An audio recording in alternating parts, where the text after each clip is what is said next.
ladies and gentlemen, I once again extend a warm welcome to all our esteemed guests, colleagues, students, and the members of the public. Let us seize this occasion not only to celebrate an extraordinary African leader, but also to renew our commitment to the ideals she embodies. May this be a moment of deep reflection, collective inspiration, and renewed resolve to build a more just, inclusive, and united Africa. Asanteni sana.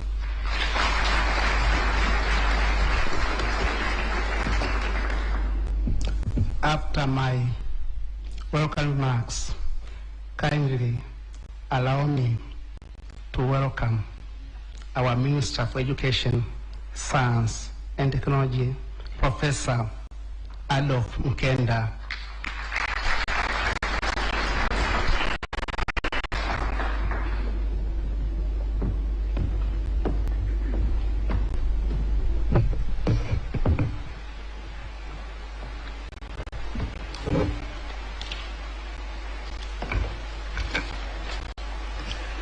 Your Excellency, Dr. Netumbo Nandi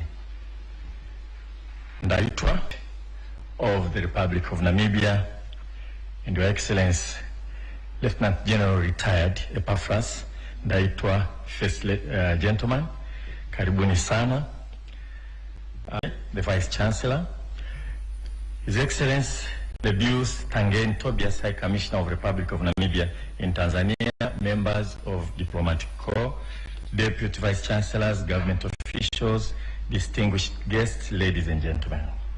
It is with immense honor and great pleasure that I stand before you, Your Excellency, to deliver these remarks on behalf of the government of the United Republic of Tanzania. Your Excellency, allow me, first and foremost, to convey the warm greetings and best wishes of the government and the people of Tanzania as we welcome you back to the University of Dar es Salaam and to a country you have long considered a second home.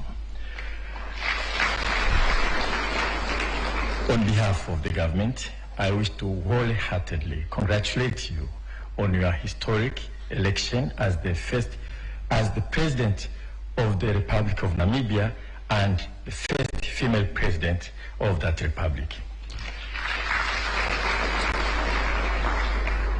Your resounding electoral victory is not only a triumph of the people of Namibia, but a beacon of hope and inspiration for the entire African continent, especially for women and girls aspiring to leadership. Your Excellency, your presence at this institution today invokes deep emotion and pride. It reminds us of the shared struggle that unites Tanzania and Namibia, a bond forged in the fire of liberation and nurtured through decades of brotherhood and sisterhood and solidarity. Tanzania, under the leadership of Mwalimu Julius Nyerere, was honored to serve as a sanctuary and strategic base for Namibia's liberation movement.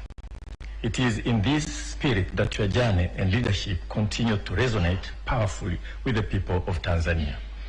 Many people may not know this, but the first president of Namibia used to travel using Tanzanian paper, and his name then was Sam Mwakangale, a teacher from Dodoma. We also remember fondly the fact that pivot moment of the SWAPO took place in Tanga in 1969 towards 1970, where consolidation of the strategy for liberation took place. Your Excellency, in the field of education, our countries have long worked side by side. Tanzania was proud to support the establishment of Namibia's National University, drawing from our own experiences and models. Our own Professor Keto Mshingeni from the University of Dar es Salaam was one of the Tanzanians who played a pivotal role in this regard and indeed became the founding Pro-Vice Chancellor for Academic Affairs at the University of Namibia. Our collaboration has since expanded with ongoing partnerships in higher education, technical training, and research exchange. And my colleague, Professor Kabut, just reminded me that you used to have Dr. Huaraka from Namibia in the 1960s and 70s who taught law of torts at the Faculty of Law at the University of Dar es Salaam. We are also encouraged by Namibia's embrace of Kiswahili, both within the framework of SADC and through bilateral cooperation with Tanzania. Language is a vessel of culture and a tool of integration, and the promotion of Kiswahili across our region is a critical step towards strengthening our unity and identity as Africans. Your Excellency, the government of Tanzania has long been supporting needy students selected to join universities in order to realize their dreams. Most important, under the leadership of Her Excellency Dr. Samia Suluhu Hassan, we have started a journey to ensure that we have gender parity at all levels of education. We have managed to acquire that at the lower level, at the universities. In many faculties and schools now, we have gender parities, and sometimes actually we have more girls than boys at the university in certain departments.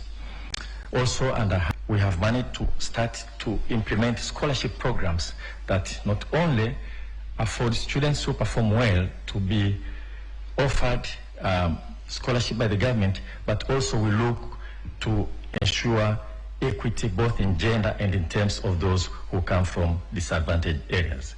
Investing more in higher and TVET education is geared to produce graduates who can contribute significantly to the economic transformation efforts, which is highly driven by science and technology. The University of Dar es Salaam is proud to be associated with your legacy.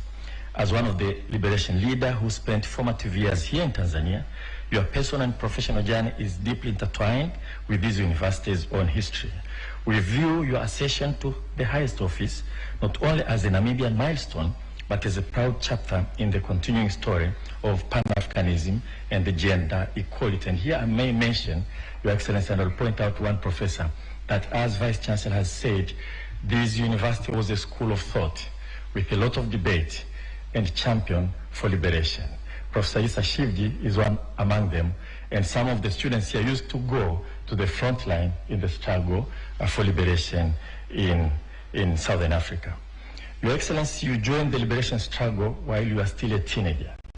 You sacrificed your life, risk everything in order to liberate your country and fight for justice and equality in your country. Namibia and Tanzania are like twins in their commitment to advancing women's political participation. Your leadership, alongside Tanzania's ongoing reforms to elevate women in governance, offers a powerful model for the continent. We must continue to walk this path together, amplifying women's voices in decision-making spaces and building institutions that reflect our shared values of equity, dignity, and inclusion. Your Excellency, on behalf of the Ministry of Education, Science and Technology, I thank you most sincerely for gracing this university with your presence, for your thoughtful lecture that you are awaiting eagerly, and for the enduring partnership we continue to inspire between our two great nations. Asante sana kwa kunisikiliza. Thank you very much for your kind attention.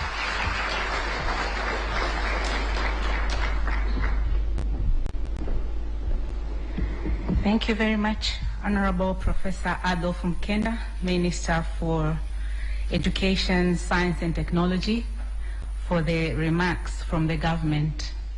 One thing that he mentioned is that Her Excellency started the liberation struggles when she was a teenager. Do we have teenagers in the room today? May you please stand up so that we can see if there is anything that we can capture out of you. Please stand up. May we clap for them? These are the future presidents, ambassadors, and ministers of tomorrow. Please be seated. Thank you. Your Excellency, allow me to invite Professor Benedetta Killian, Deputy Vice Chancellor, Planning, Finance and Administration, to introduce you, our lecturer of today. And we will hear quite a lot about you, and I'm sure the teenagers are going to have their notebooks out so that they can, take, anything that is important for them to head towards their big journeys and dreams ahead of us. Professor Kilian, karibu sana. A round of applause as she approaches the podium.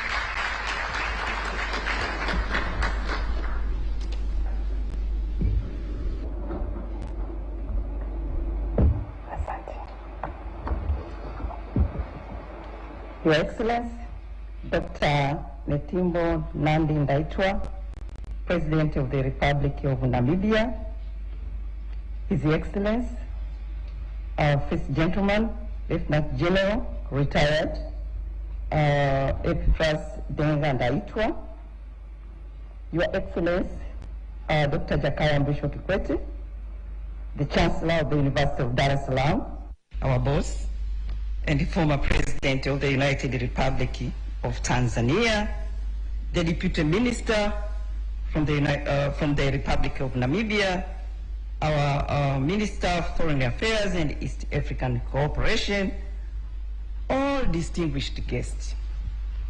I salute you, I respect you.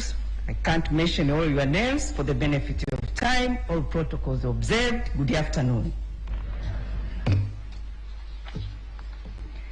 It is a profound honor and privilege to welcome to this gathering a leader of extraordinary vision, resilience, and integrity, Her Excellency Dr. Netumbo Nandi-Ndaitwah, President of the Republic of Namibia.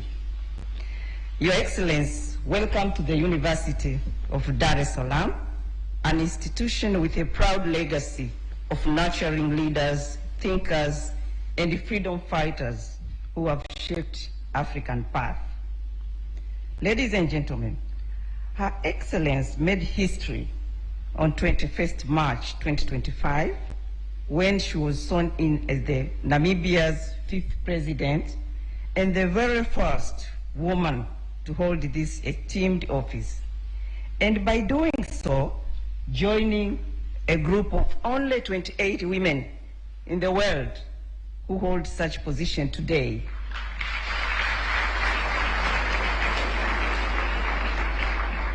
Either as head of government or head of state, of which our Honorable President, Her Excellency Dr. Samia Suluhu Hassan, is also one of them.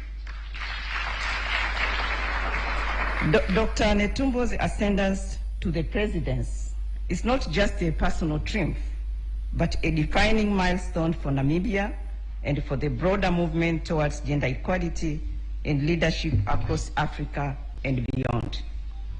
Her Excellency's story is not only about holding high office ranks and historic achievement, but it is also a story of personal courage, deep conviction, and lifelong dedication to the African cause. Born in the northern part of Namibia, she was raised in a family that valued education and community, even in the face of colonial oppression. She attended the Augustinium Secondary School in Windo, a school known for producing some of Namibia's finest minds, and later pursued higher education abroad, including studies in public administration and management, diplomacy, international relations in the UK, Zambia, and the Soviet Union. Dr. Nandi-Ndaitwah's commitment to public service spans over 50 years.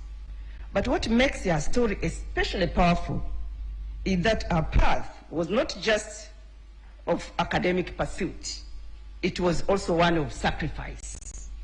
She left her homeland as a teenager to join the liberation movement in exile, dedicating her youth to fight for Namibia's independence. Her journey began in 1966, when I was born, when she joined the SWAPO Youth League as a teenager. At the age of 14, you can only imagine at the age of 14. Her political activities led to her arrest and imprisonment in 1973. At the age of 22, She left her home country, to join the liberation struggle in exile, a decision that would shape her destiny and that of her nation. From Central and East Africa, she served as a diplomat and a representative of SWAPO, building international alliances and advocating for Namibia's independence.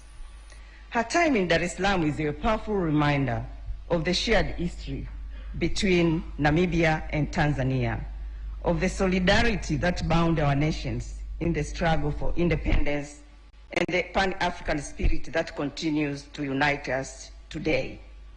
That was the period when Julius Nyerere, the former Tanzanian president, the founder of our nations, the father of our nation, the chair of the frontline states by then, used to call Netumbo Nandi Mama SWAPO, when she served as the chief representative of SWAPO in East Africa and the OAU Liberation Committee between 1980 to 1986. In this capacity, Dr. Netumbo Nandi Ndaitwah was able to attend most of the meetings of the frontline states, and she was accorded a permanent seat on the plane of His Excellency Julius Mwalimu Nyerere, President of the United Republic of Tanzania by then. While in Dar es Salaam, she had an opportunity to regularly address the first-year students at the Department of Political Science of the University of Dar es Salaam, of which I belong. So you can say she's our alumni. She's not just a state woman, she's a sister of this soil. And her story resonates deeply with many of us, especially the students who are here, because it speaks to the power of perseverance, education, and determination. Since the country gained its independence in 1990, Her Excellency has remained at the forefront of national governance, holding a series of senior government roles, including Minister of Information and Broadcasting, Minister of Environment and Tourism, Minister of Women Affairs and Child Welfare, and Deputy Prime Minister, and Minister of International Relations and Cooperation. She was later elected Vice President of the ruling SWAPO party and became its first female presidential candidate. Internationally, Dr. Nandi Ndaitwah is widely recognized for her advocacy on gender equality and human rights. She played a pivotal role as a rapporteur general at the 1995 Fourth World Conference on Women in Beijing, and was instrumental in shaping international policy on women, peace, and security. At home, she has been a driving force behind key legislation aimed at protecting families and promoting equality. Upon assuming the highest office, President Dr. Nandi Ndaitwah is already widely praised for operating under the principle of minimum government for maximum governance, with a 14-member cabinet, of which 57% are women,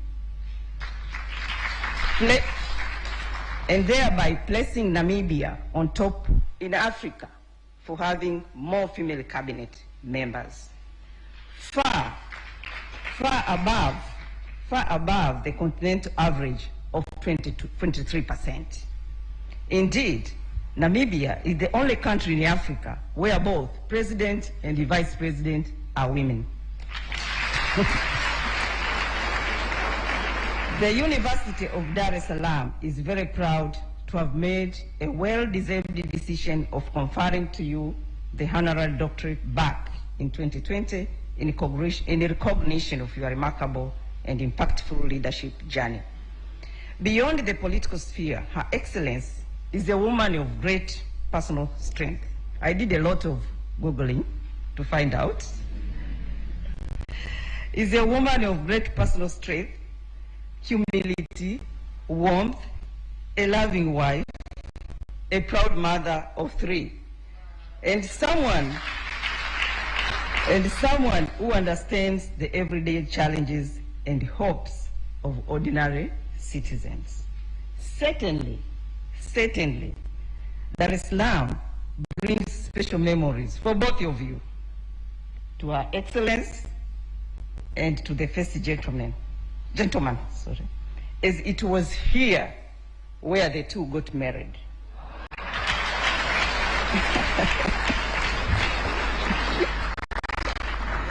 Those who know her personally, so you can say today they have come back for their honeymoon. Those who know her personally speak of her discipline, deep compassion, and unwavering sense of justice. She finds joy in reading, and reading between the lines. And in her free time, she enjoys sports, particularly netball and squash, a testament to her balanced and active lifestyle. Her personal life reflects the same values that define her leadership: integrity, resilience, and care for others. Ladies and gentlemen, please join me in extending a warm welcome with a big applause to an exceptional leader, Her Excellency Dr. Netumbo Nandi Ndaitwah, President of the Republic of Namibia.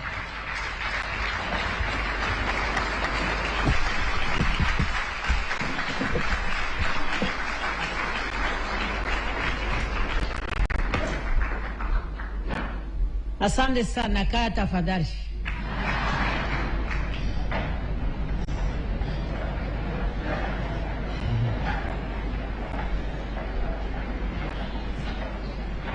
Thank you very much for introduction and for the floor.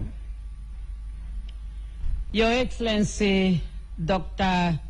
Jakaya Mwisho Kikwete, Chancellor of the University of Dar es Salaam and former President of the United Republic of Tanzania,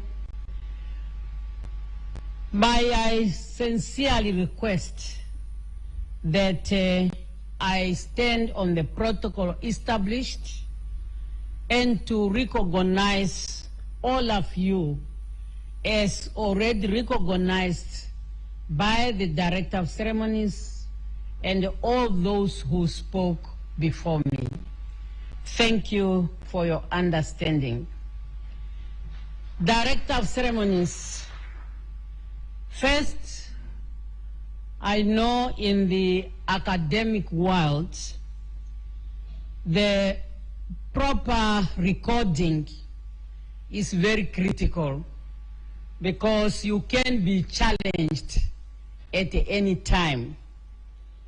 I just want to say my elder brother attended high school at Agustinium. Personally, I attended high school at St. Mary's Mission, Odibo, northern Namibia, just closer to the Angolan border. It's just for the university really to have it properly recorded. Having said that, it's a great pleasure for me, Your Excellency, Vice Chancellor, you may recall, in addition to many visits that I visited Dar es Salaam University before Namibia's independence, I noted that today is the second day I'm appearing in this hall, whereby the first time I was asked to give a public lecture on the SADC integration. And Your Excellency, you also accompanied me on that particular day. I was here attending the SADC summit, and then I was asked to come and share my views on the integration of SADC. Today, I'm honored to be back at the University of Dar es Salaam, truly my home, as this is the place where I was honored when I was awarded a honorary doctorate of Doctor of Letters. Again, it was you, Your Excellency, who officiated on that particular occasion when I was honored in 2020. And this has really made me to be part of the Dar es Salaam family with no doubt. Today I've been requested to have a conversation with you, and I'm given a specific topic, namely inspiring women to break barriers in leadership position, a personal experience from myself. This is one of the difficult topics for me. I remember when we were in Beijing for the 4th World Conference on Women, as a rapporteur general and as the head of the Namibian delegation, I was asked by the NGO Forum, together with other women leaders, to share our own experience and to say exactly about ourselves. I must tell you, I'm one of those who find it very difficult to talk about myself because one expects others to talk about you. But nevertheless, when you are put in a spot like this, you try your best. What I can say here is that the history of women emancipation is long, very rich and inspiring. And that history of women emancipation can be traced back to the women's suffrage when women were fighting to be recognized as voters and to be voted into position of power. It went further for women to fight for property rights because history had made it that as women we can have access to property, but we don't own it. Then it went further to the reproductive rights, that we can produce, we can reproduce, but you cannot take a decision. And then social rights as well as political rights. All these are different stages on which women have to go through to reach where we are today.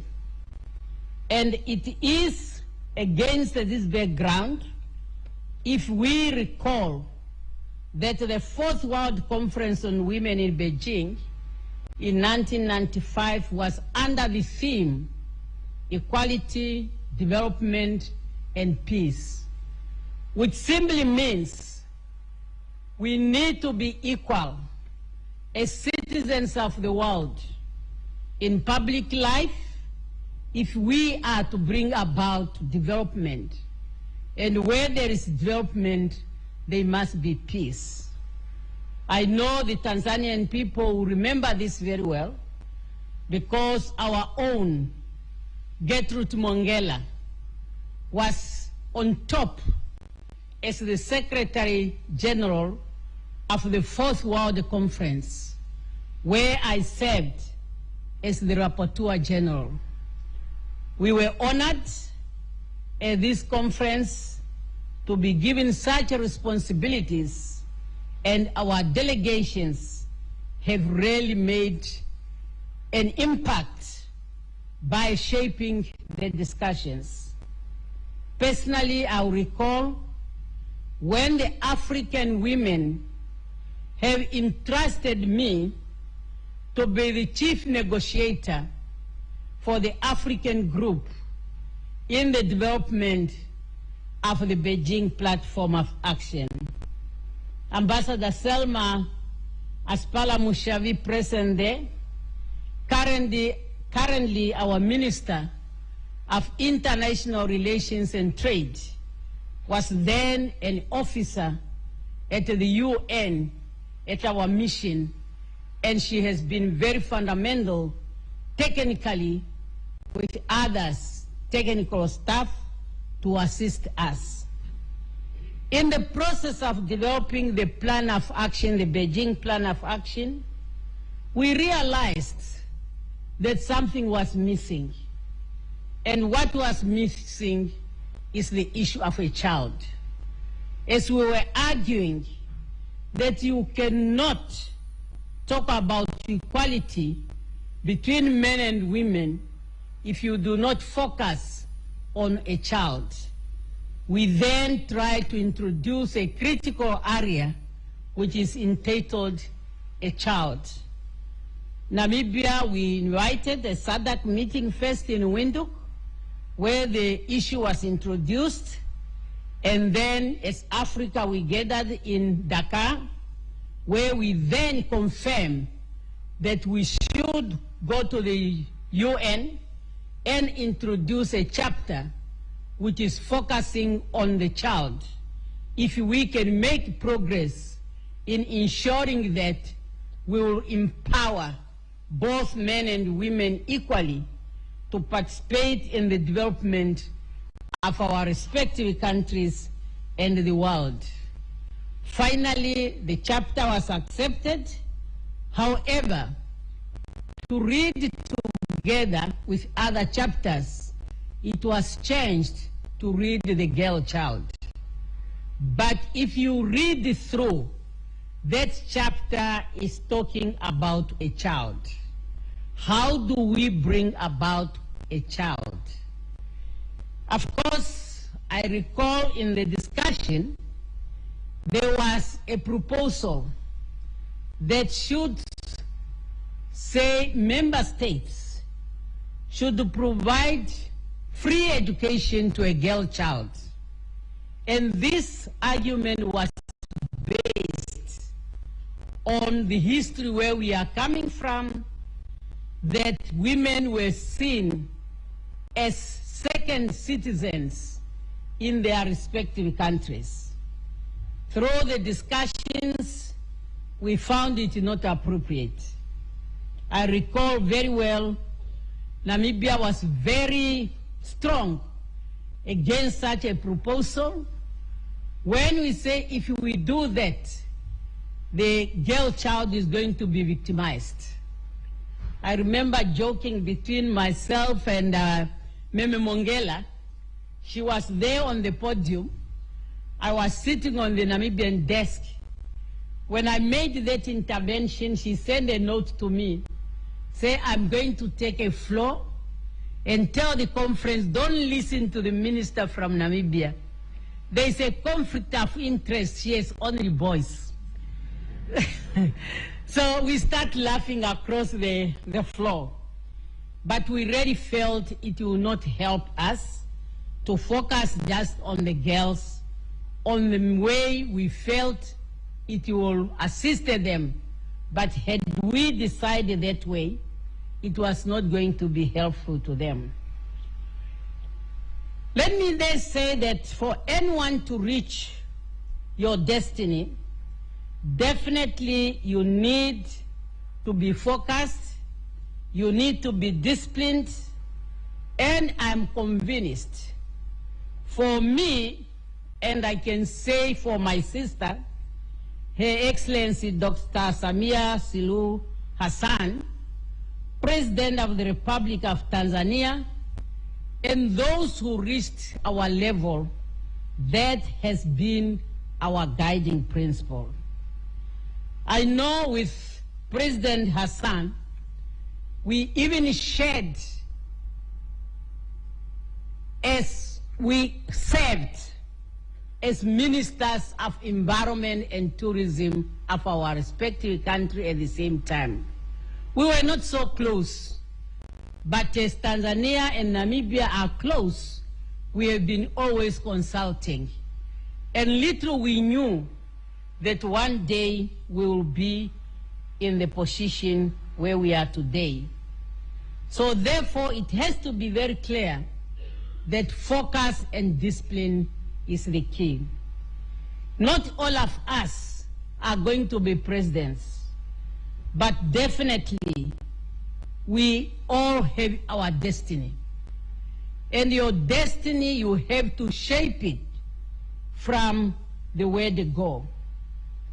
You have to shape it with how you are managing yourself and how you are managing the others. Growing up, I must say I've come to understand that in everything around you, there are reasons and there are lessons to learn from. I have grown up in a colonial system where we were deprived education, where we were treated in the true sense of the word as second-class citizens.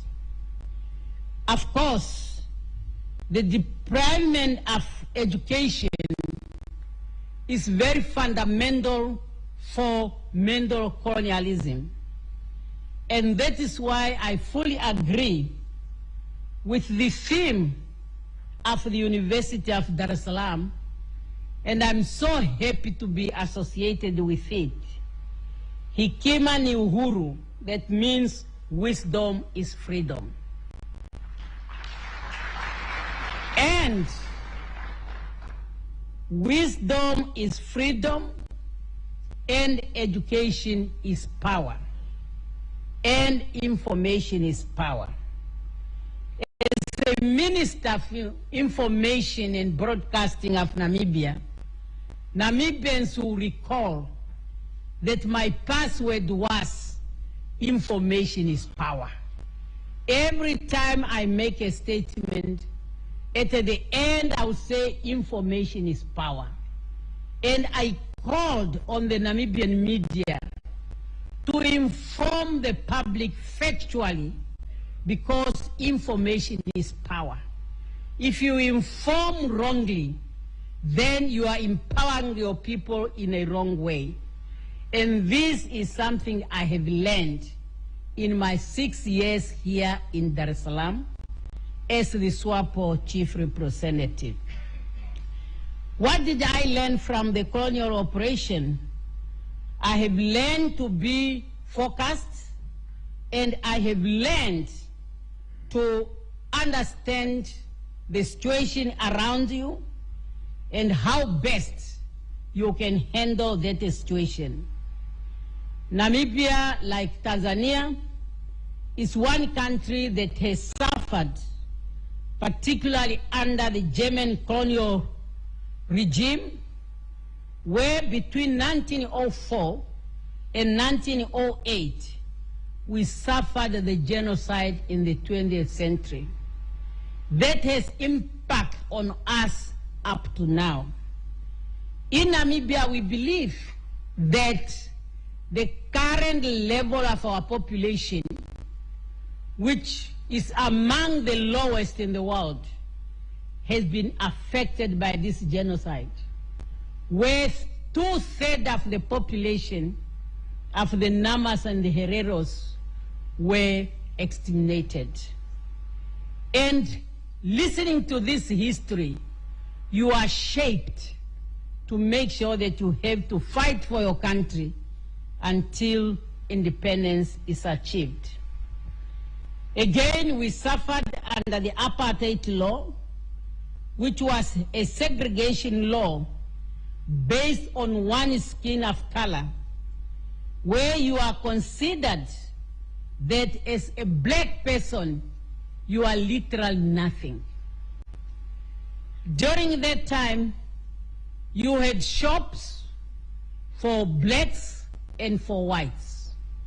Buses, you have buses for black, for whites. The bread, if you have to buy, a black person is not allowed to buy a white bread. You should just buy brown bread. It was so bad. It was so bad to the extent that your senses will just make you, regardless if you are a man or a woman, to say, I cannot stand this. And this has led to some of us to be part and parcel of the political activities in our country under the SWAPO of Namibia, that start political mobilization of our masses in the late 50s. And of course, on the 19th April 1960, SWAPO was then firmly established as a liberation movement in Namibia, whereby our leaders, particularly our first president, founding President Sam Nujoma, have to go out and look for international support. And his most important stopping point was Tanzania, where President Mwalimu Nyerere has given him space and become a citizen of Tanzania. We are already informed about the passport that he has been used. I'm telling you, there's nothing painful to be in a country and you are not recognized where you come from. When I went to UK for studies, I first started in Edinburgh, which is Scotland, and I had no problem. My student's card was written citizen of Namibia. When I went to the KILA University in the Midlands, that is Britain, they had to change your student's card. To my surprise, it was written stateless. That is something very painful. And up to now, when I'm just thinking of it, you have a student's card, is written stateless. Even if something happened to you and you are no more there, it will take time for you to be traced. But that's what you have to suffer. And these are the things that can really change you, and you decide that I need to be independent. When SWAPO realized that the political struggle will not really brought us where we want to be, as the South African regime was so transigent, then a decision was taken to launch the armed liberation struggle. And this was planned here in Tanzania under the guidance of President Mwalimu Nyerere, to the extent that the first group of planned combatants who went and launched the armed struggle, they were trained in Tanga province, and that is where they were given their arms and ammunition to travel all the way up to Namibia and launch or put up their base in one of our regions that's now called Umsat region.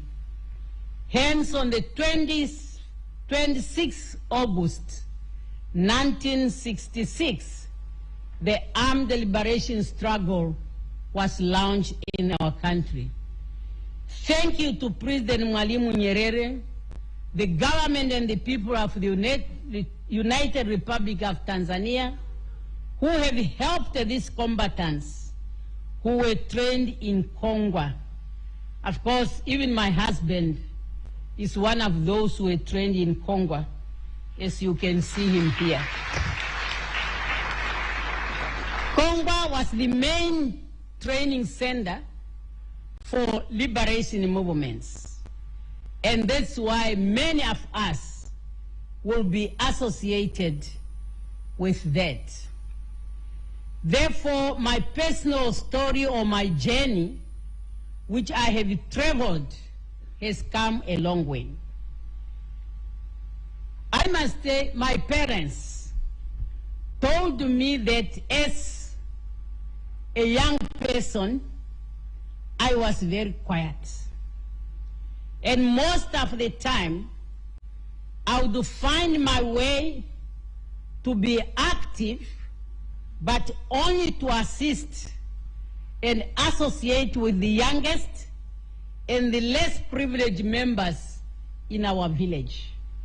That's why they are telling me that when you are playing, it's either you are with the youngest or you are with the most underprivileged children in the village.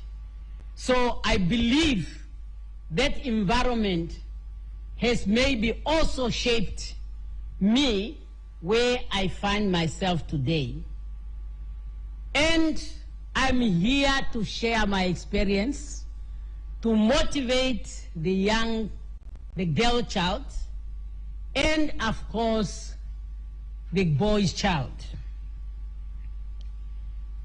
You see, leadership, anyone can become a leader, a man or a woman, but we cannot be leaders in the same fields, but different fields. And in the way you are growing, there are so many factors that can influence you. I have to tell you, maybe even Namibians are going to hear this for the first time.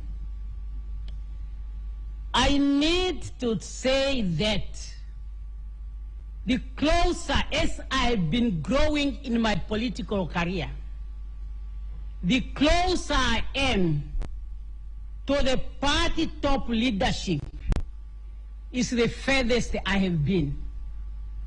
But no one noted it. I noted it myself.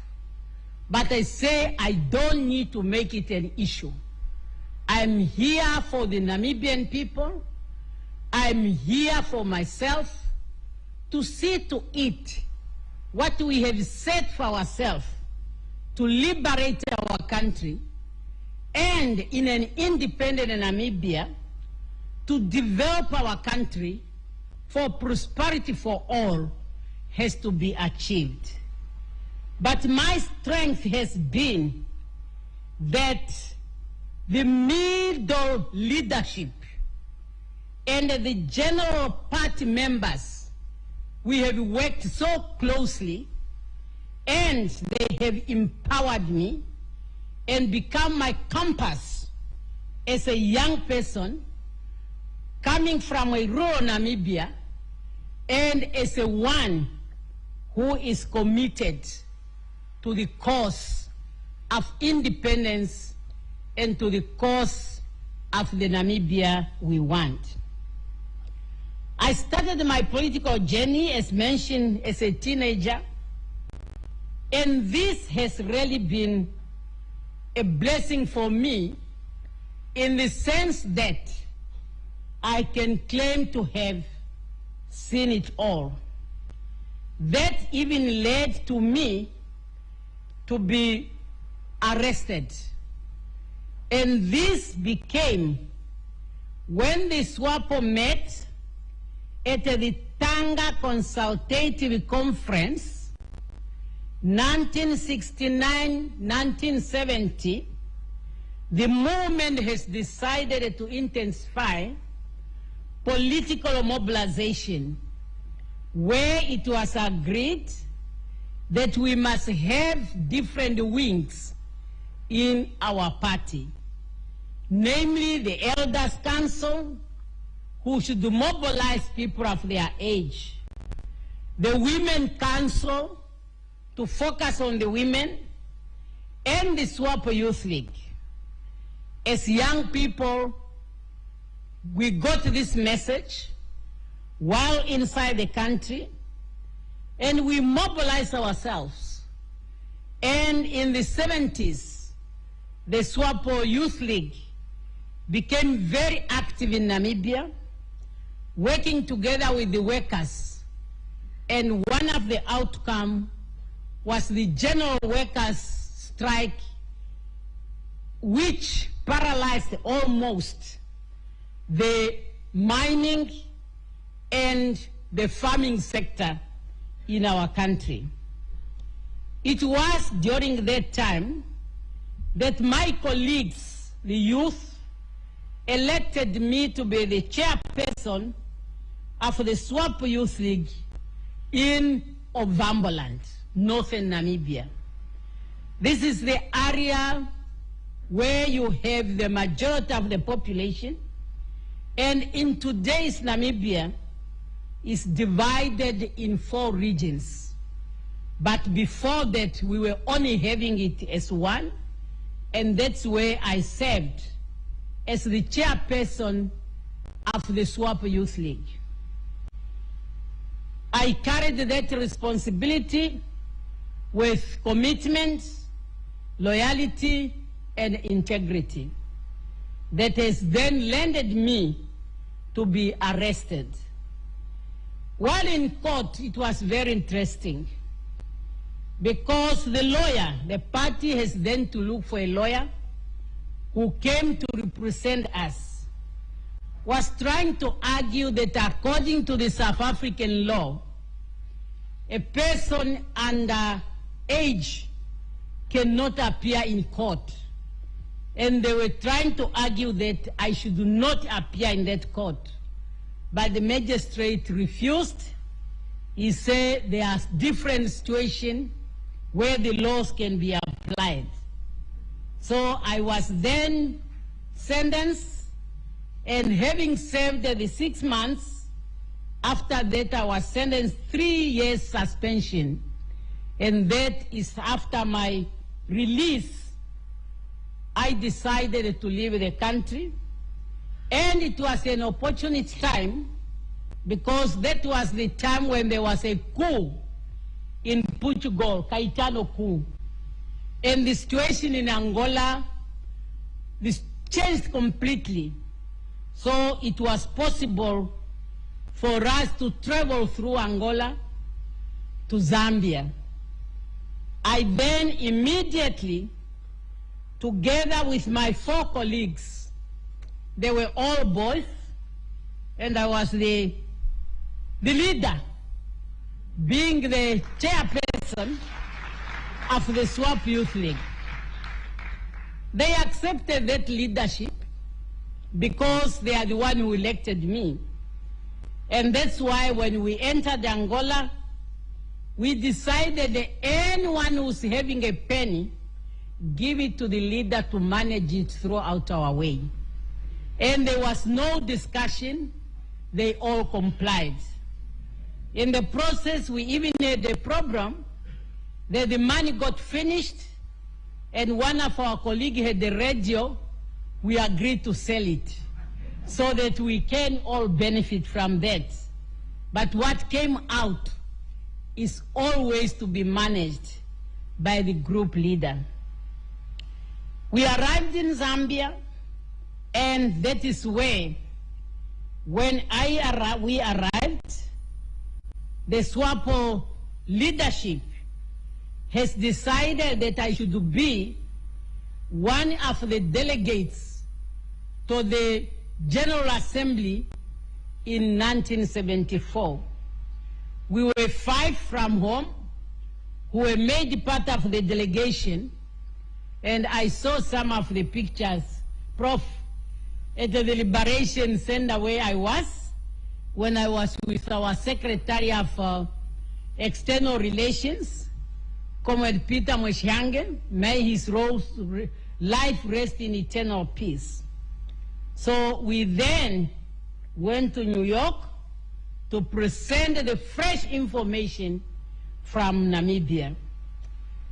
Little I knew that was now going to start my journey to be regularly attending the UN General Assembly. But that was my first time to address the UN Decolonization Committee. But I have to tell you, it was not my first time to encounter UN personnel. Because in 1972, when Dr. Kurt Waldheim, the Secretary General of the UN, visited Namibia, as well as Dr. Alfred Escher, the special representative, they came in different times. Dr. Waldheim came in March, and Dr. Escher came in October. But both of them, I met them.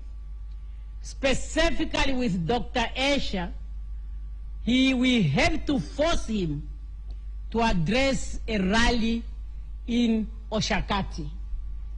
and I had to read a statement on behalf of Namibian people to send a message of Namibian women to the General Assembly. So this has been a focus, that your focus is what can take you where you want to be. Now, this political leadership or political commitment has even made it possible that in absentia in 1976, I was elected a member of the Central Committee of SWAPO at a conference which was enlarged Central Committee meeting that was held in Nampundwe, that is now in Zambia. And from there, I start now to be given different responsibility, starting with being a deputy representative of SWAPO in Central Africa based in Lusaka, and later promoted to be a chief representative, and then transferred to my best station to be the SWAPO chief representative in East Africa based in Dar es Salaam. I was well inducted into Kiswahili. When I arrived at the airport, zero Swahili. Zero Swahili. Now, these are things that makes you to learn, eh? So I start talking to the people, and after now I came to learn Swahili. I know the first reaction is, mimi sio mzungu. Sema Kiswahili, sema Kiswahili. Kwa nini wewe unasema Kiswahili? Kwa nini wewe unasema Kiswahili? So I say I must do my best. And to make things worse, now I'll make you laugh, but it's true. The Minister of Foreign Affairs, Salim, yes. Then he said, okay, I'll give the SWAPO chief representative 6 months. If she does not speak Swahili, I'll recommend immediate recall. So now, we were to have the 26th August. And I speak to Madam Kate Kamba. I say, Madam Kamba, now I have this situation. I don't want to go back, and I must speak Swahili.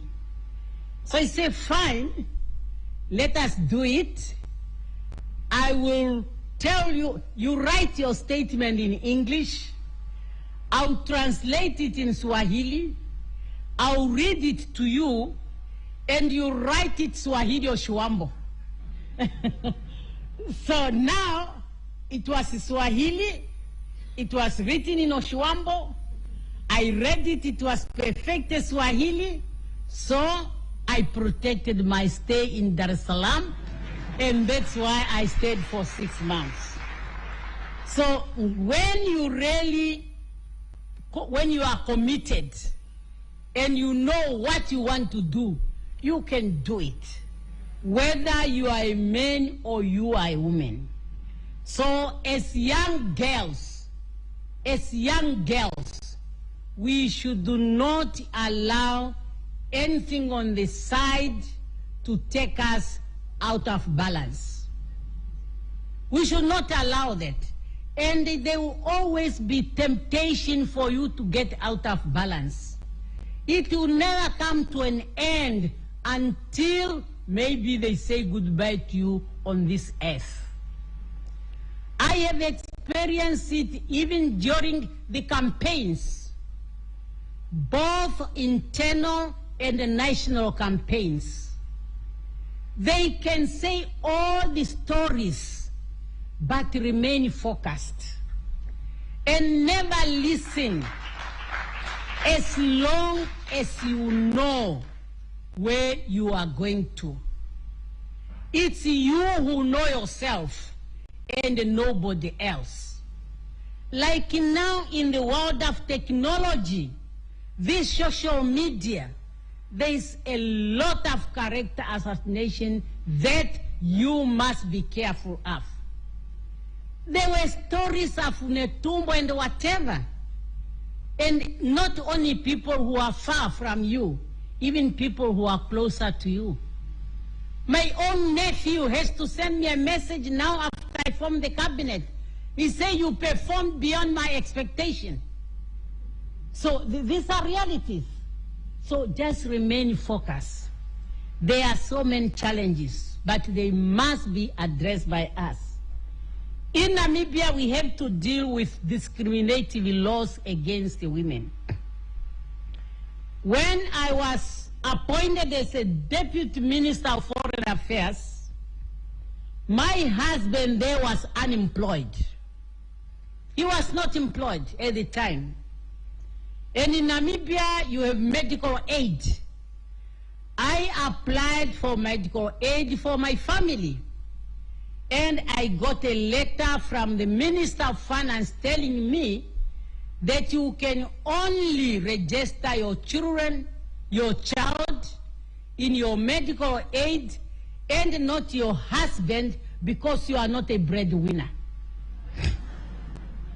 Now, you can imagine you are now in a house when you get sick and your son, you have a medical aid. But your husband, because he's the head of the household, but he's unemployed, is now left in the cold. You know what I did? I wrote a long letter to Minister Hergo. And I started with a definition, what is a head of the household? I still remember that. Oxford Dictionary.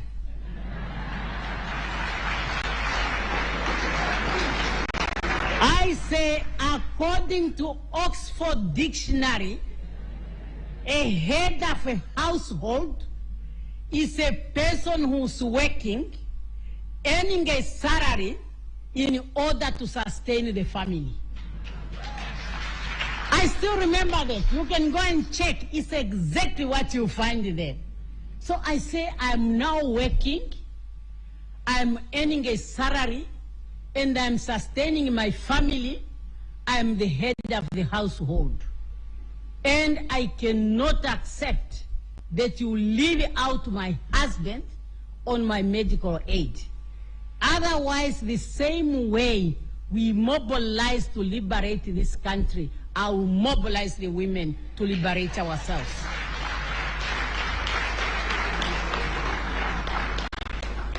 That letter became a cabinet discussion. And in that cabinet discussion, a decision was taken, but I was consulted and I agree with the decision to say, fine, we understand your letter. Now, to protect the government, let our law says the one getting the highest salary should register the family into their medical aid. No, that was very important because you might find a chief executive officer of a big company who's having a spouse in the government, and because they want to exploit the government medical aid, they will ask that one-to-one register, and then they protect their company. So I accepted that one. So now Namibian women can register their children, their husbands in their medical aid as long as they are the one getting the highest salary. Another challenge we're having is married women. As a married woman at independence, you have no right to buy a car or a house without the signature of your husband. But your husband is at will. They can buy their cars for their whatever, you don't know. And you wouldn't know. So then, again, it was a fight whereby we say we need a law. And that time I was a Minister of Women Affairs and Child Welfare. I was given a responsibility to protect the women and to protect the children. And I must have the laws in place that are protecting them. So we then introduced what we call the Marriage Person Equality Act. It was so painful to our many counterparts, especially the first paragraph, which says the concept of a man as head of the household is hereby abolished. That one took us maybe a month just discussing. By the good thing, women, we were so united, both in the ruling party as well as in the opposition. Our Minister of Justice was very committed, and he became a target of his colleagues. They were saying, Chiriange, may he so rest in peace. Why can't you allow Netumbo to present her bill? Why do you have to be used by her to present that? By today, it has passed, and it is working very well. So, girl child, the sky is the limit. At the party level, we have worked that now it is in the party constitution that in every structure for the SWAPO party, they must be 50-50. So that's why in our parliament, we are now 47%. And this is because SWAPO that is having the majority, our list is a zebra list. A man, a woman, a man, a woman, a man, a woman. And that is how we reach the 47%. Of course, there was no requirement in the forming of the cabinet, but it has come the way it has come.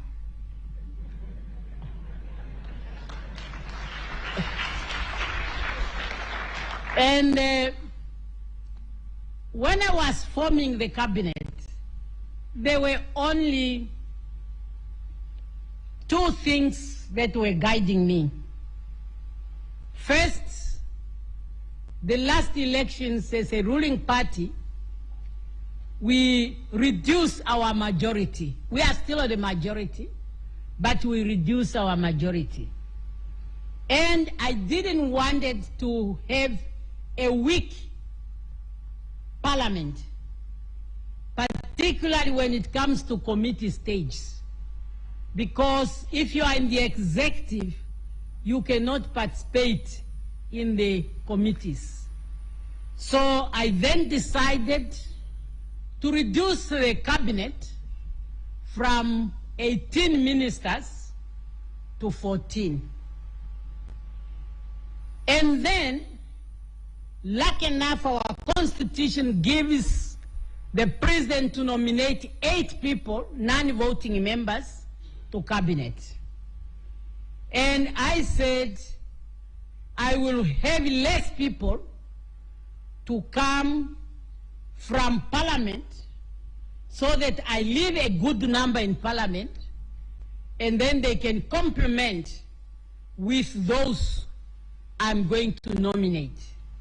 So that's why I have 8 whom I nominated, and then the 6 that I took from parliament. But during the campaign, my philosophy was very clear, which was read together with SWAPO election manifesto. And it's a philosophy of integrity, honesty, and merit. So when I was really forming my cabinet, this is what has been guiding me. And when on the 22nd of March, I got inaugurated on the 21st, and then on the 22nd, I had to form the cabinet. I called the Chief Justice and the public to come and witness the cabinet sworn in. As I was sitting there, and the ministers were sitting in front, I start counting. Then I realized it's 7 men and 7 women. So that is how it comes. When you are destined, things just happen.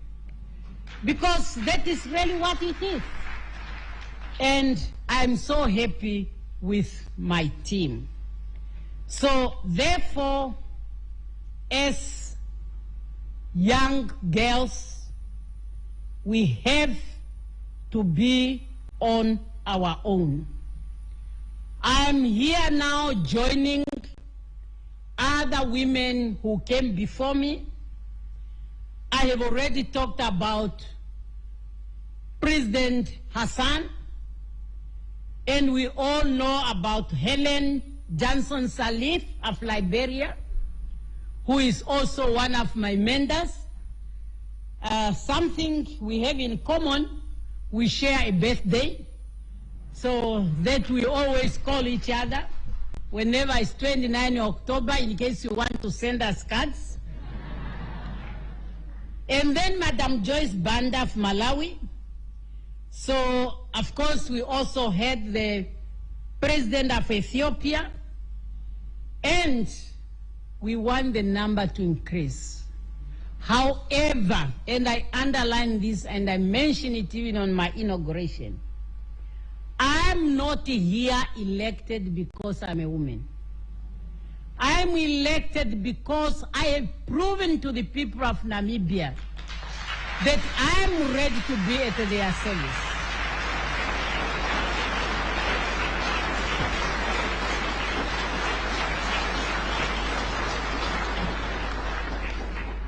Because if I'm here because I'm a woman, I don't want to close doors for other women. I don't want to be seen, as President Kikwete knows, this is a bumpy road. Not everything every time goes as we plan it. And if you just make a little detour, and then as you are coming back, then people say, women have failed, women have failed. But men never failed when such things happened. So it is seen as a human error. So, fellow women, when you are in this position, be yourself. Be yourself, because there will be a lot of temptation to take you out of balance. And those temptations will not only come from men, it will come from the whole society. It will come from nobody's clean on this. It's everybody. So you just need to pursue your career. We can all be leaders. We can all perform. You are lucky, the young people of today. You are not like my generation, particularly in Namibia. You are getting the best education you need. Just make use of it. You are really living in a knowledge-based society. What I have seen today at the Liberation Center there, you see the brain being put into action. And if those who are running the Liberation Center have that brain, what about you? They also went through the University of Dar es Salaam. So you can also do the same. So you are lucky you are not like us those days when we went through the Bandu education. I tell you, when I went to university, I had to write mature entry examination. Because when I left Namibia, I was only in Form 3. So then I had to do international relations. And because before I went for university, I worked as chief representative, I believe that has now made up for my years at school that I have missed because I could not be allowed to continue in Namibia with my studies after being released from prison. And that's why the school where I was, they offered me just to teach after I've done Form 3. Now you are lucky. You are going through the whole process like the growth of a child. You are born, you are sitting, you are crawling, you start walking, you start running. There is no reason why you cannot deliver. So that is the sky is the limit.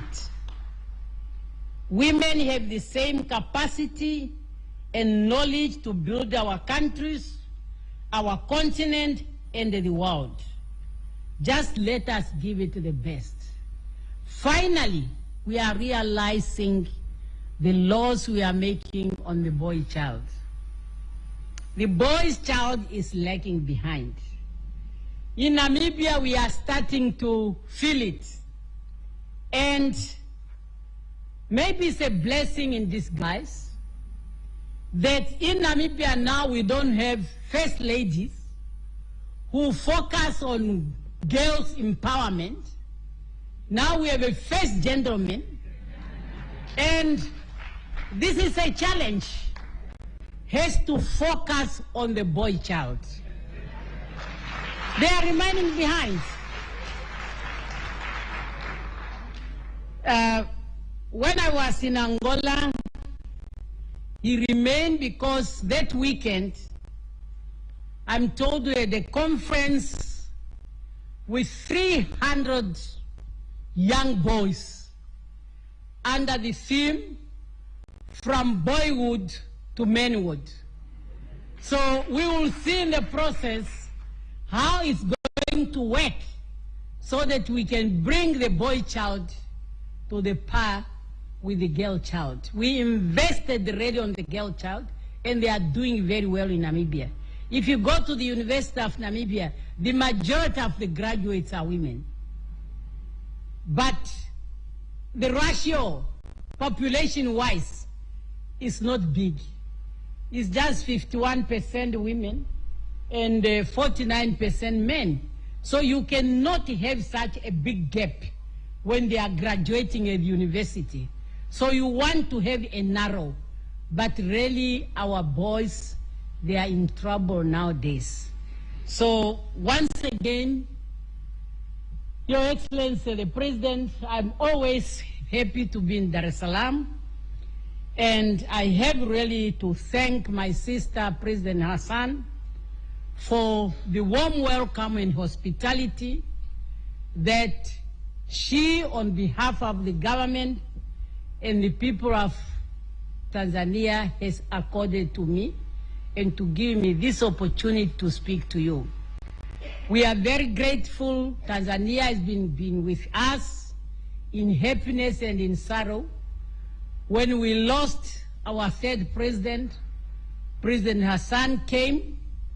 When we lost our founding president, the vice president came. And I was so glad that His Excellency President Hassan has agreed to be my guest speaker on my inauguration. And for me, really, there was no one else I can choose than the President of the United Republic of Tanzania to come and see me through assuming the highest office in the land of the brave. And she really did it very well. Her statement was very inspiring to me and to the Namibian people. I felt really back home, and that was the right decision. Today we are here. Next time we'll find time to visit Ilala Boma, where we exchange our vows, time allows. And we are having our unique marriage certificate because it's written in both Kiswahili and Kaingles. Asanteni sana, mimi nimefurahi sana kukaa na wewe hapa Dar es Salaam. Muda sio mrefu, alafu tunaondoka kukaa siku nyingi. Asanteni sana.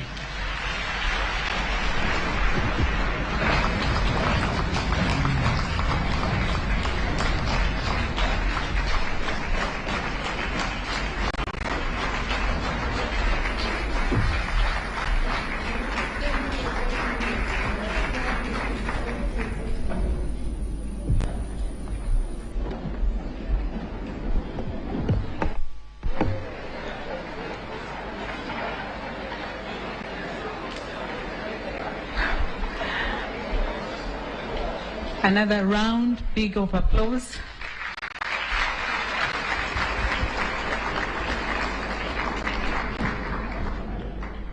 Thank you very, very much, Your Excellency, Dr. Netumbo Nandi Ndaitwa, for sharing with us your personal journey, the struggles and the greatest victories. Allow me to invite Professor Benedetta Killian for this very brief session of discussion. Karibu, Professor.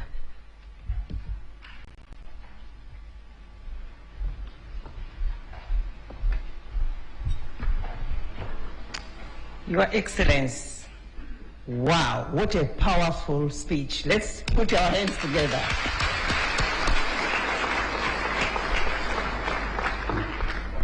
I want to write, while I was listening, I wanted to write key buzzwords, but the powerful women of Her Excellency took my pen because I shared the table with the President. When I went back, I didn't find my pen. But this is what I can just say in few words. A powerful speech, powerful voice, the powerful voice. You want to win? Powerful voice. Yes. Women, be yourself. The boys are in trouble, so let's do something about it in terms of programming, policies. But I was also very touched by, understand your situation, and the situation shapes you. Listening to Her Excellency, the struggles shaped her. She's a fighter, you see, and stay focused. Stay focused, and you reach your destiny. So now it's time for interactive session. For the benefit of time, we are going to take about 3 questions. And when you want to ask any question, please raise your hand and tell us your name. Don't give us a speech. We have already had a wonderful speech. So just go straight to the point. But because we rarely get an opportunity to ask the President questions, and I'm here standing in front of you, I want to grab the opportunity. I want to be the first one to ask the question. Madam President, the fight for gender equality globally has been there since time immemorial. We have been fighting. Thank God Namibia is doing very well. But globally, the gender parity is far from actually being attained. And I was reading this morning the UN Women Report, Global Gender Report, and it is estimated that it will take about 138 years to achieve gender parity if this speed continues. My question to you is, why is it taking too long globally? Why is it taking too long to achieve gender parity? What should we do globally? So that's my question to you. And probably we can start with this one, and later on I'll invite others. Karibu. Maybe I say welcome, probably Karibu. Or we take all the questions? Okay, okay. So now it's for you. I've asked my question. Let's start with you. Please tell us yourself, and then we'll balance, and the boys. Thank you. I am so honored to have this opportunity. My name is Mstaafu, a tutorial assistant, having a bachelor degree in political science and now pursuing masters in gender studies. I would like to know your personal view.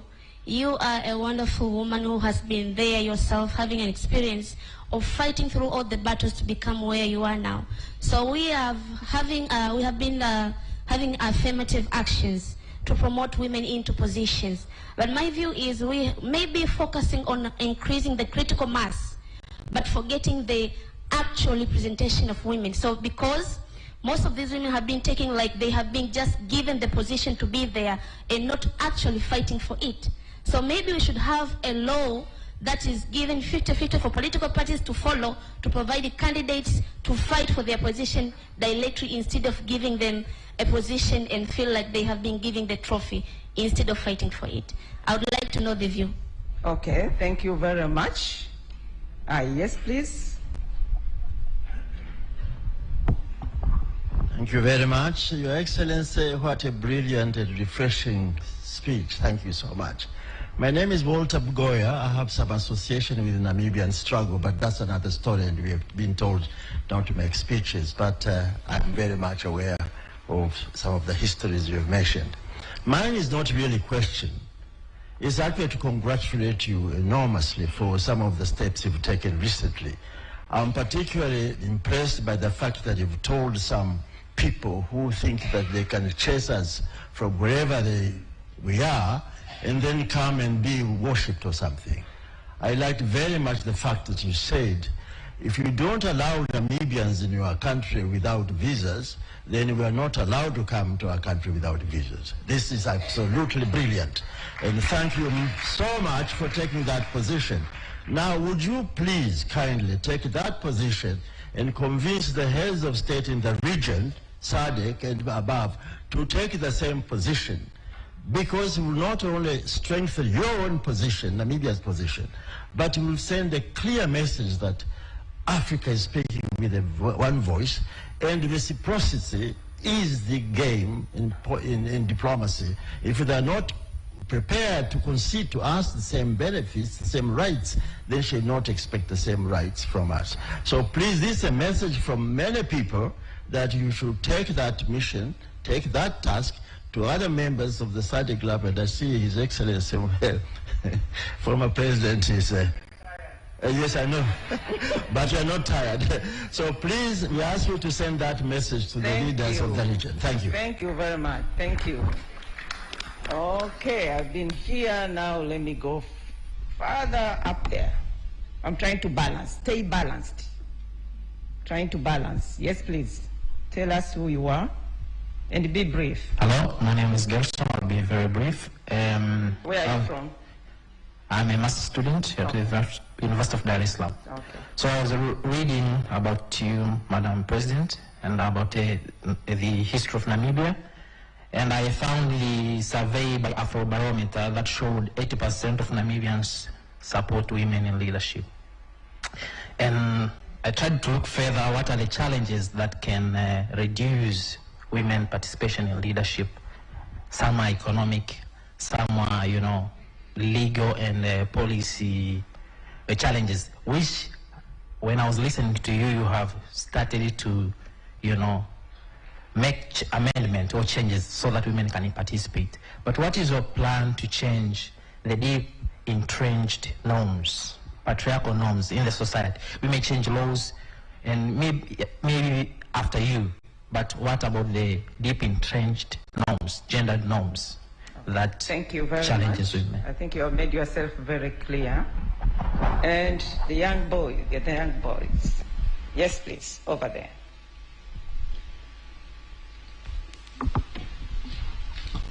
briefly? Hey, the girl has taken over. No, I meant the boy. Yeah, well, thank you, everyone. My name is Joshua Elisha. I'm a CFR student, first year taking my international degree in diplomacy and international relations. So I've been inspired by Her Excellency's speech. Well, my question is, I've heard about all you said in women empowerment in your country, but I'm very curious to know how is the male gender reacting to this thing. Maybe is it not a threat to the men in Africa that maybe it's going to be a revolution and they'll be stepped aside instead of their patriarchal, like the normal position that they had before? I think you have made yourself very clear. Thank you very much. We take the last one. We have students. Take the last one. You want to? Okay. Thank you, Madam President. My name is Grace Mangegwa, President from Dar es Salaam Girls Secondary School. Okay. My question is very simple, like question. Going to a personal experience and reflecting on it. In leadership, rather than be determined by the personal experiences and the leadership skills, I also want to be proven by my people. So, what are the stepping stones and the initial stepping stones I can step to be proven by the people I am ruling? Thank you. Thank you very much. Ladies and gentlemen, thank you very much. I'm worried time is not very friendly to us. At this point in time, Your Excellence, kindly allow me, with a great honor and humility, to respond to the questions and comments. Karibu. Asante sana. The first question from our moderator is reflecting on the global report that is giving us 138 years for us to achieve gender parity. For me, what is encouraging in this report is that they are recognizing that time will come when there will be gender parity. For me, that's very, very important. As for the years that they are giving, I think history has to tell. Because we are experiencing so many changes that are taking place. And recently, we have seen even in Europe, men, women leaders who are taking positions of responsibility. One thing, we should not really declare a war against one another. We must know that we are all here to support one another. And the success of a woman would be a success of a man. For example, really, this putting too much weight and responsibility on the shoulder of men is not even good for their health. It's not good for their health because when you are now made to say you are the head of the household, anything which is not right, you just start blaming yourself. And in most cases, there are even statistics that the majority of suicide is on men. And that's why everybody should adopt a positive attitude. And once that's done, we will reduce this 138 years. Then the question of the affirmative action and whether they cannot be lost. Yes, we talk about the laws, but the laws have to go with education. Because if you have the law and you are not educating, you are not going to achieve what you are targeting to achieve. There has been countries in Africa where they had put in their constitution the quota for women in their parliaments. But then they practiced it for 10 years. And after that, they withdrew it. They went to square one because there was no education that accompanied the implementation of that law. The visa, anyway, we have done what we have done in Namibia, and as member states, we talk to one another and we see where we can go to common grounds. You know, for many years, and President is here to confirm, we have been talking in Africa about the free movement of people and goods. Some countries, they have allowed it. Some countries are still struggling. That even African member states, their citizens, have difficult to enter some of the countries. But the progress has been made. So hopefully as we move, we will be able to make progress. Then the issue of the Afrobarometer and the gender norms, how to change it. It's just to change the minds of the people. You are very much right. To have a law and there's no mind shift, it does not help at all. And we should really see it among ourselves. In our families, we should talk about it, the benefit we get from there. So that's why we realize that we've been focusing too much on the girl child. And because we have been focusing too much on the girl child, the boy child is remaining behind, and we are not making the progress that we want to make. So hence, we have to have a balance between the two. The reaction of our male counterparts, you might find individuals who are ridiculing us, that you are finding a lot in the social media, but if you compare with the general acceptance, that's what gives you encouragement. And the only thing that will really make them to believe that both men and women can do what is expected when in position of leadership is the delivery. And we have to look at the countries which had women president. I talked about Liberia. You know, when Madam Sarif took over, she took over a country which was really in a difficult situation, but she stabilized it. And I think that is something is commendable even by the male counterpart. I also believe, like here in Tanzania, as we were talking yesterday, two of us, we are one of the luckiest because we have a very strong base on which we are operating from.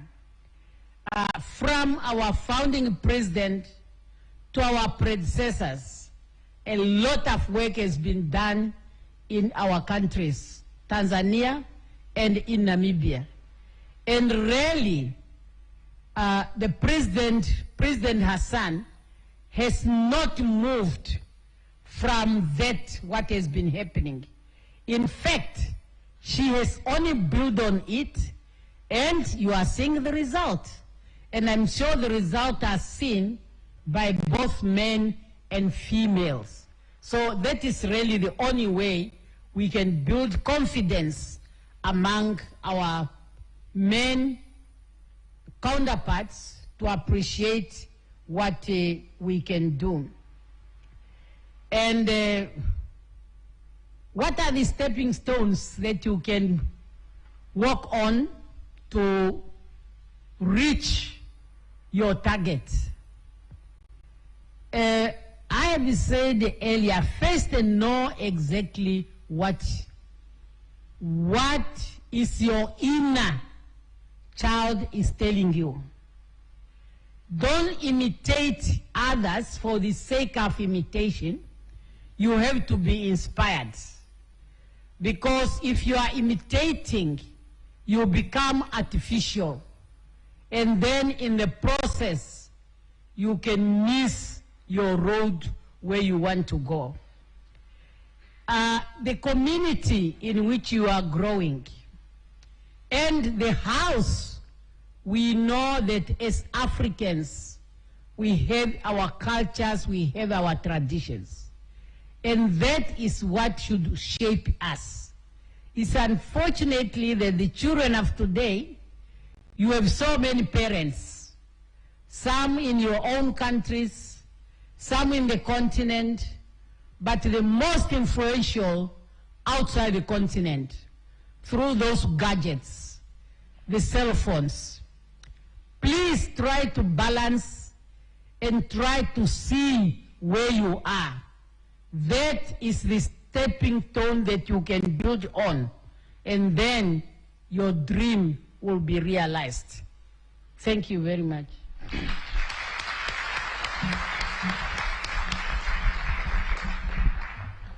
Thank you very much, Madam President, and this concludes our interactive session. All I can say, Madam President, we wish you all the best, from stateless to a state woman. We wish you all the best, and once again, welcome again to the University of Dar es Salaam. Asante sana.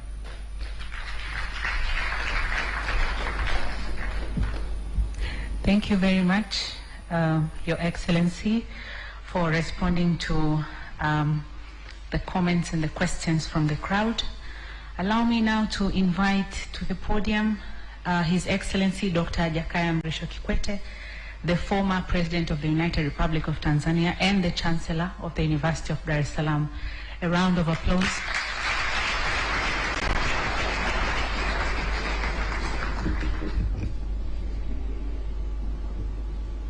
Your Excellency, Dr. Netumbo Nandi Ndaitwah, President of the Republic of Namibia, First Gentleman, General Rais Ndaitwah, I stand on existing protocols. Madam President, on behalf of the entire University of Dar es Salaam community and in my capacity as Chancellor of this great university, I wish to extend our deepest appreciation to Your Excellency for graciously setting aside time from your very demanding state visit and schedule some time to come give us your presence and deliver such a powerful and thought-provoking lecture. Here at the university, we brag to be having the best minds in the country. And I'm sure this has been one of the memorable speeches coming out. We are profoundly grateful for your erudite presentation entitled Inspiring Women to Break Barriers in Leadership Positions, a personal experience. You have really shared your personal experience. And it has been very inspiring, not only to the young women, the young women above there, but also to the middle-aged women, because all the women we have here are young ladies. So all the young ladies here have been inspired that if you remain focused, dedicated, and pursue your ambition, you'll get to where you want to get. Your words today have not only quenched the intellectual thirst of this eager audience, but have also offered unforgettable lessons in courage, determination, and inclusive leadership. We have illuminated a path for current and future generations of leaders, especially women, to rise, lead, and transform our societies for the better. Permit me, Your Excellency, to most sincerely welcome you to the University of Dar es Salaam, again, your academic home. We take immense pride in your remarkable journey, and your return to this campus rekindles fond memories of shared ideas, ideals, and the Pan-African solidarity. Allow me also to offer our heartfelt congratulations on your historic and resounding electoral victory, an achievement that has propelled you to become the first female president of your great country, Namibia, the land of the brave. What a momentous feat. Your ascendancy is not only a triumph for the Namibian people, but a bold inspiration for the entire African continent. I attended your inauguration.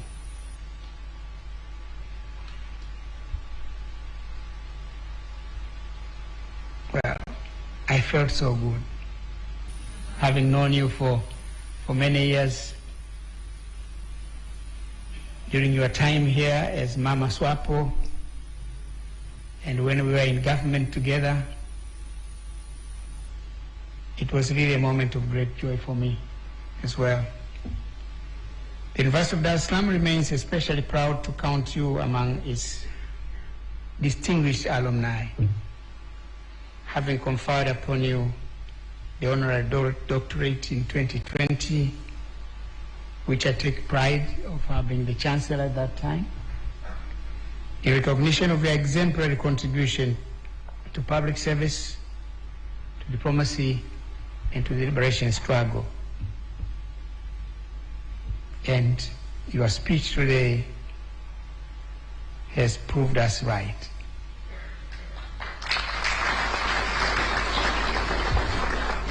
That we made the right choice. Your leadership continues to reflect the values we strive to instill in all who pass through our gates.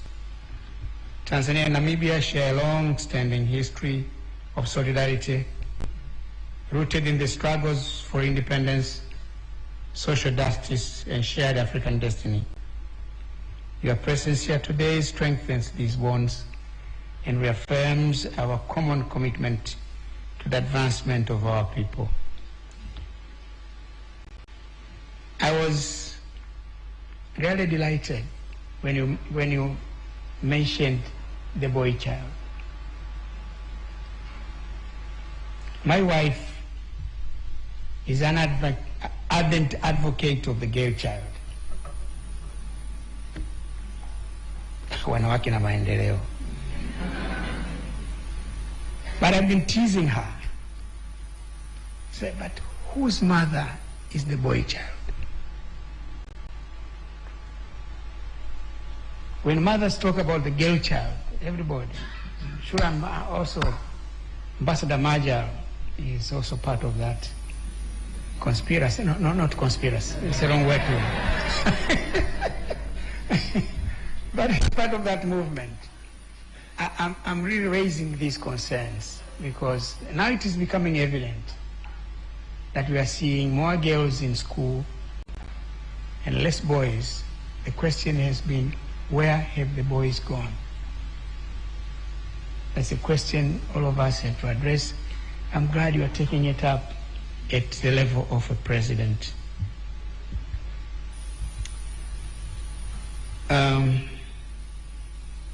Your Excellency, as a mark of enduring admiration and recognition of your outstanding achievements and the lasting contribution to the university, academia, and humanity at large, it is my singular honor and pleasure to present to you this academic shawl. Who is the shawl? Mepotea. Nani anaye sasa? Kule. We'll do it formally. We'll do it formally now. May it serve as a humble symbol of our respect. Subiri tu. Symbol of our respect, our gratitude, and our enduring recognition. Once again, thank you, Your Excellency, for honoring us with your wisdom and presence. We wish you continued strength, success, and the fulfillment as you lead the people of Namibia into a new chapter of progress and unity. Asanteni sana.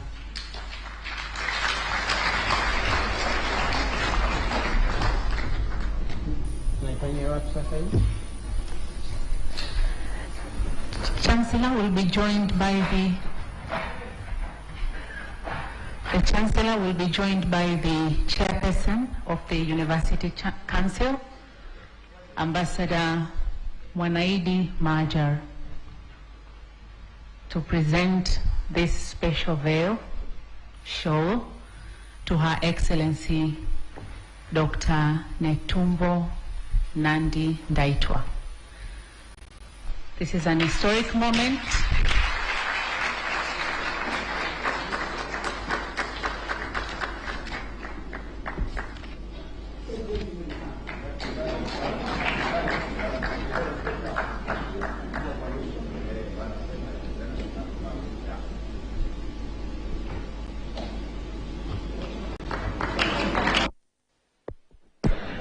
Namuni zawadi hiyo akipewa Rais wa Jamhuri ya Zimbabwe na uongozi wa Chuo Kikuu cha Dar es Salaam. Rais wa Jamhuri ya Namibia kumradhi, akipewa zawadi hiyo na uongozi wa Chuo Kikuu cha Dar es Salaam. Mkuu wa chuo mwenyewe akiwepo Dr. Jakaya Kikwete, makamu mkuu wa chuo Profesa Anangisye, mwenyekiti wa baraza la chuo Balozi Mwanaidi Majar, pamoja na waziri wa elimu, sayansi na teknolojia Profesa Adolf Mkenda. Now we are about to enter the photo session. Pamoja na kama alivyotambulishwa na rais mwenyewe, first gentleman Lieutenant Generali Mstaafu Epaphras Ndaitwah, ambaye alikuwa mkuu wa majeshi ya Namibia. Sasa tukio ambalo litafuata kwa mujibu wa ratiba iliyotolewa mapema hii leo ni kwamba kutafuatiwa na picha za kumbukumbu za tukio hili muhimu kabisa la mhadhara huu wa kuhamasisha wanawake kuvuka vikwazo katika kufikia ndoto zao za kiuongozi ama nafasi za kiuongozi, ambapo Rais Netumbo Nandi Ndaitwah amezungumzia kuhusiana na changamoto za vikwazo mbalimbali alivyopitia hadi kufikia nafasi hiyo ya juu kabisa ya kuaminiwa na wananchi wa Namibia kuwa kiongozi wa ngazi ya juu kwa maana ya rais. Lakini vile vile katika hotuba yake ama katika mhadhara wake huo aliyokuwa anatoa, alizungumzia kuhusiana na historia ya ukombozi wa wanawake na jinsi ilivyoanza mbali na kuangazia mambo mbalimbali kama vile ukombozi wa mwanamke katika kupata haki ya kusoma, lakini vile vile kupata haki ya kupiga kura, haki ya kumiliki na kuzalisha mali, pamoja na haki ya kupata uongozi, na kwamba katika serikali yake asilimia 47 ni wanawake. Hata hivyo amesema hakutumia kanuni yoyote maalumu, lakini tu kuonyesha umuhimu kwamba wanawake nao pia wanapaswa kuwepo katika nafasi za uongozi wa juu. Vile vile aligusia kidogo kuhusiana na mkutano wa Beijing ambao ndio hasa ulikuwa ni dira ambayo iliangazia mambo mbalimbali kama vile usawa na maendeleo na jinsi ambavyo umeleta chachu ya wanawake kufikia malengo yao mbalimbali, ikiwemo haya ambayo yanaonekana hivi sasa ya kuwa na viongozi wakuu wa nchi ambao ni wanawake. Ni kwambie tu kwamba kumekuwepo na viongozi kadhaa wanawake katika ngazi juu kabisa za uongozi, ambapo kati ya mwaka 2006 hadi 2018 rais wa kwanza wa kidemokrasia mwanamke aliyechaguliwa barani Afrika alikuwa ni Ellen Johnson Sirleaf wa nchini Liberia, ambaye pia alipata tuzo ya amani ya Nobel mwaka 2011. Baadaye mwaka 2012 hadi 14 aliyekuwa makamu wa rais wa Malawi baadaye aliapishwa kuwa rais wa Malawi. Huyu si mwingine bali ni Joyce Banda, akiwa ni mwanamke mwingine wa pili kushika wadhifa wa juu kabisa katika nchi ya Malawi na katika bara la Afrika. Vile vile historia inaonyesha kwamba kati ya mwaka 2014 hadi 16 rais wa mpito baada ya vita vya wenyewe kwa wenyewe pale Afrika ya Kati alikuwa ni Catherine Samba-Panza. Kwa miaka miwili aliongoza taifa hilo kwa kama rais wa mpito. Sasa hivi picha za kumbukumbu zinaanza kupigwa hivyo, zikijumuisha mawaziri pamoja na viongozi wengine muhimu.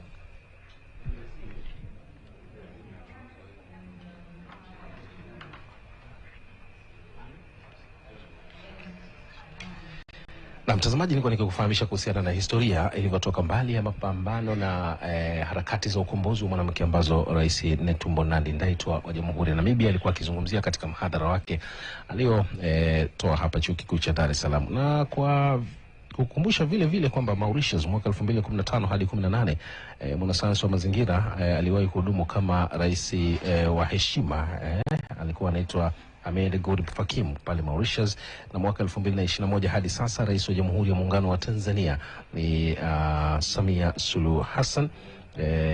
Vile vile na Netumbo Nandi-Ndaitwah naye akijiunga na wenzake watangulizi wake kuanzia mwaka 2025 hadi sasa akiwa ni rais wa awamu ya 5, akitanguliwa na majabali mengine watano ambao wote kwa nyakati tofauti wana historia kubwa na taifa la Tanzania.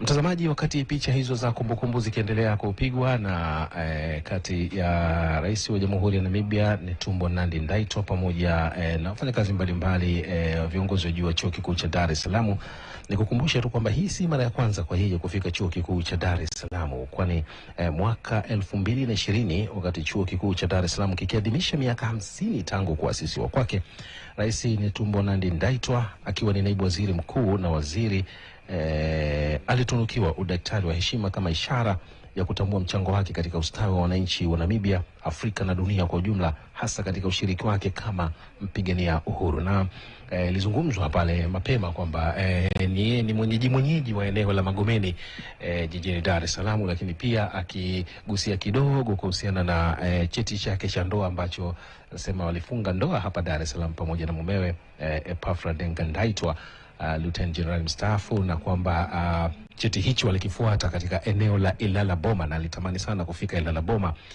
kwenda kukumbuka maeneo yale ambayo walipita wakati huo.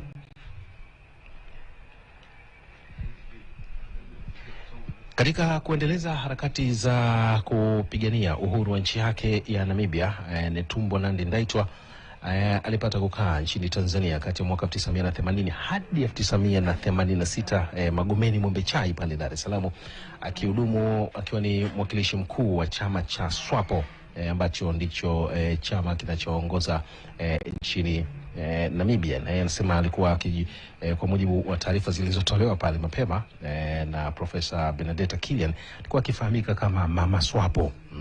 Kwa hiyo ni na mhadhara wake ama hotuba yake ile alizungumza kidogo maneno machache ya Kiswahili na kuonyesha jitihada zake na jinsi mazingira ambavyo yalimfanya ajifunze lugha ya Kiswahili, na kwamba alipewa miezi 6 aweze kuweza kuzungumza Kiswahili kwa sababu wakati anafika Tanzania mwaka 1980 hakuwa anajua neno lolote la Kiswahili. Hivyo katika kipindi chake cha miezi 6 sema alikuwa na rafiki yake Keti Kamba, mmoja wa wanamama nao wenye historia kubwa katika uongozi nchini Tanzania, ndiye ambaye alikuwa akimfunza Kiswahili na kumwandikia mambo mbalimbali katika lugha ya Kiswahili na yeye fafanua na hasiliana kwa lugha ya Kiswahili na kubakizwa Tanzania kuendelea kuwa mwakilishi. Na mtazamaji vile vile aliangazia kuhusiana na yale yaliyotokana na mkutano wa Beijing, yeye pamoja na Balozi Gertrude Mbele wa Tanzania wakishiriki wakiwa vinara kabisa, ambapo alielezea pia matokeo yake, na hata hivyo alitaja changamoto mojawapo ambayo ilisahauliwa katika tukio hilo la mkutano wa Berlin ilikuwa ni kuweka sera ama kuweka mikakati kuhusu namna ya kumkomboa pia mtoto, na hasa mtoto wa kike. Na hivi sasa ni kwamba tunafahamu dunia katika maeneo mbalimbali hasa barani Afrika, jitihada mbalimbali zimekuwa zikifanyika za kuhakikisha mtoto wa kike anapata fursa sawa na yule wa kiume, lakini pia fursa za kiulinzi ili aweze kufikia ndoto zake kama ambavyo zimeweza kufikiwa na Rais Netumbo Nandi-Ndaitwah. Na hivi tunavyozungumza mtazamaji ni kwamba Namibia kama ilivyo Tanzania nayo imebeba sera ya kuhakikisha watoto wa shule za msingi na sekondari wanasoma bila malipo, sera ambayo imeanza kutekelezwa hapa Tanzania tangu serikali ya awamu ya 5 na inaendelea hivi sasa.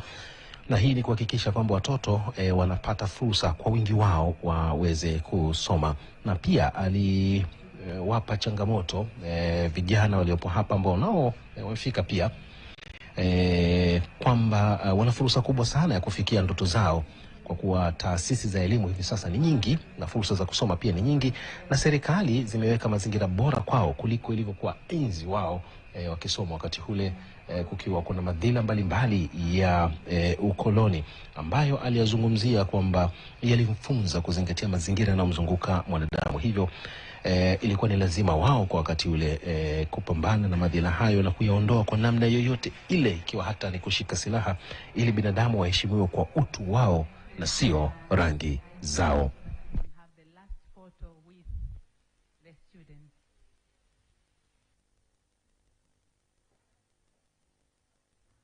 Ratiba iliyotolewa mapema sana tangu kuingia kwake nchini ni kwamba kuna maeneo kadha waliokubaliana na Tanzania ikiwa ni siku yake ya pili, na kwamba hapo jana usiku ambapo Rais Samia Suluhu Hassan alimkaribisha katika ikulu ya Dar es Salaam, na Rais Samia alisema Tanzania na Namibia zimekubaliana kuongeza juhudi za kukuza ushirikiano wa kiuchumi kwa kutatua na kutafuta njia madhubuti za kukuza biashara baina ya mataifa hayo mawili, ikiwa ni pamoja na kuwezesha uwepo wa miradi mikubwa ya uwekezaji kutoka pande zote mbili, na ikifahamika tu kwamba mataifa yote mawili yana kiasi kikubwa cha wanyama. Kwa hiyo moja ya jambo ambalo hata Rais Nandi-Ndaitwah alizungumzia ni kutengeneza fursa za kuchakata bidhaa za wanyama kabla ya kuuzwa nje.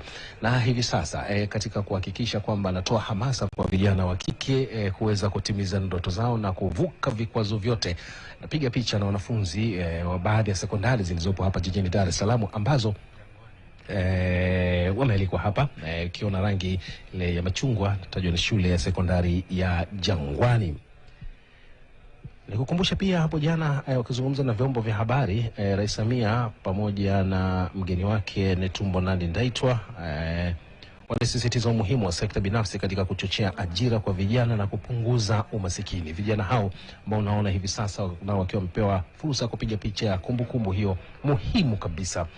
Baadhi ya watu wakiendelea kufuatilia kile ambacho kinaendelea katika ukumbi huu wa maktaba katika Chuo Kikuu cha Dar es Salaam, na bila shaka zoezi la upigaji picha limekamilika.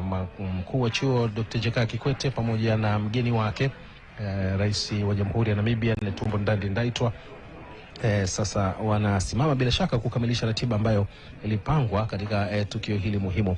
Hapo jana pia Rais Netumbo Ndaitwah alizungumzia kuhusiana na jinsi alivyohamasika na kile ambacho kilikuwa kinafanywa na Chuo Kikuu cha Dar es Salaam, ambapo wakati huo ilikuwa ni kitovu cha mijadala mbalimbali ya harakati za kupigania ukombozi kusini mwa Afrika.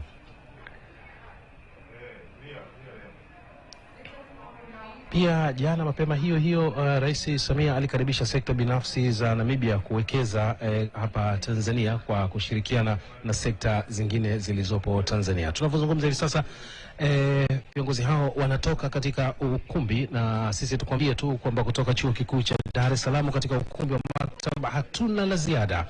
Ilikuwa ni ziara ya Rais Netumbo Nandi-Ndaitwah, rais wa Jamhuri ya Namibia, rais ambaye